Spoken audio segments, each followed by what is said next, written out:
Our next reader, and please forgive me if I mispronounce your last name, is Elise Kazanjian. Wow, thank you. From San Francisco, and she's going to read her honorable mention memoir vignette called Oil Stick Man.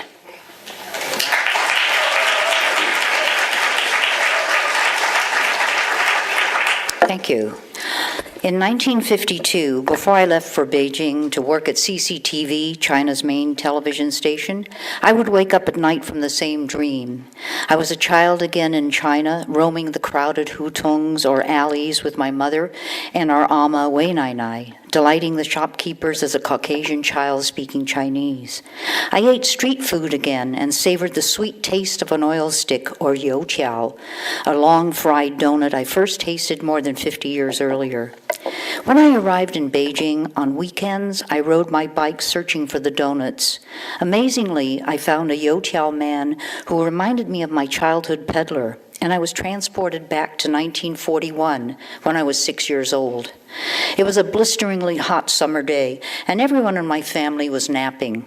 I was gazing out the living room window onto an empty street. No rickshaws, no donkey carts, no beggars' cries, no peddlers hawking. Suddenly a noise. Youqiaos, youqiaos, who will buy my delicious youqiaos?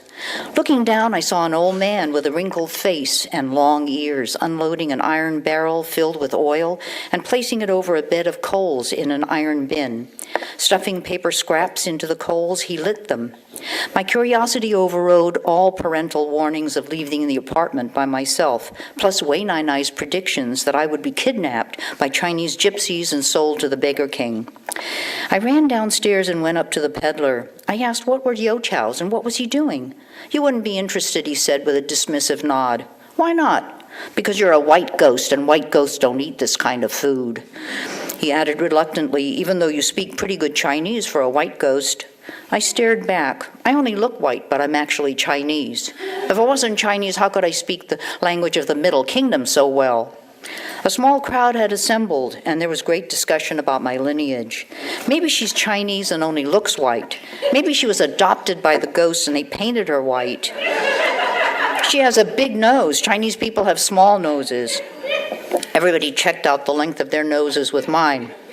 Okay, even if you're Chinese, you won't like my delicious youqiaos, he growled, turning back to a basket of dough. He drew out little balls and on an oil-stained plank rolled each one to about 6 inches long. I was fascinated as the dough changed color from the coal dust on his hands.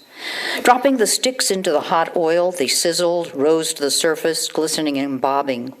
Using long chopsticks, he laid them on the plank. The fragrance of fried dough absolutely tantalized me. What do they taste like, I asked, but the youqiao man ignored me. A voice in the crowd said, give her one, let her try it. And he brusquely handed me one.